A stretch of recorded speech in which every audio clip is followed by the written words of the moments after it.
Henry Granger was the most bothersome kid in the small town of Lincoln. In his 13th year, Henry believed he had an answer to everything and made it his mission to share his wisdom with anyone within earshot.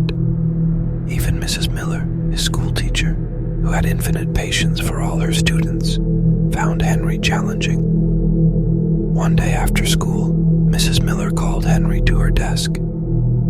"Henry," she began, "I've noticed you've been putting many suggestions into the class suggestion box." Henry puffed out his chest. "Well, yes, Mrs. Miller. I just thought I'd help improve things around here." Mrs. Miller sighed. "Henry, most of your suggestions have nothing to do with our class or school. Like suggesting we keep llamas for recess entertainment. That's not relevant to us." Henry's face fell. "I thought it would be fun." Mrs. Miller gently told Henry to focus on his studies and let go of the need to constantly share his ideas, especially when they weren't asked for. Deflated, Henry decided to head to Salty's Sweet Shop, the town's local hangout. As Henry walked in, he began loudly discussing the best way to rearrange the candy shelves. Salty, the old shopkeeper, and the other kids were soon annoyed.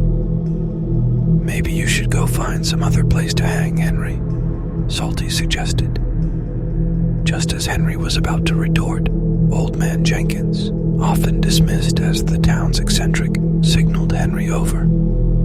"You seem to have a lot of opinions, lad," he slurred. "Yes, and they're all brilliant," Henry retorted. As a peace offering, Old Man Jenkins handed Henry a rusty old pocket watch. "This, Henry, is special. It can stop time. Use it wisely." Henry's eyes lit up, and soon he discovered the watch's power. Everything would freeze, except for Henry. Seeing an opportunity, Henry went back to school the next day and stopped time during Mrs. Miller's lecture, thinking he'd impress her by answering all the questions on the board. But when he restarted time, Mrs. Miller simply thought Henry was interrupting again. Undeterred, Henry visited Salty's Sweet Shop once more.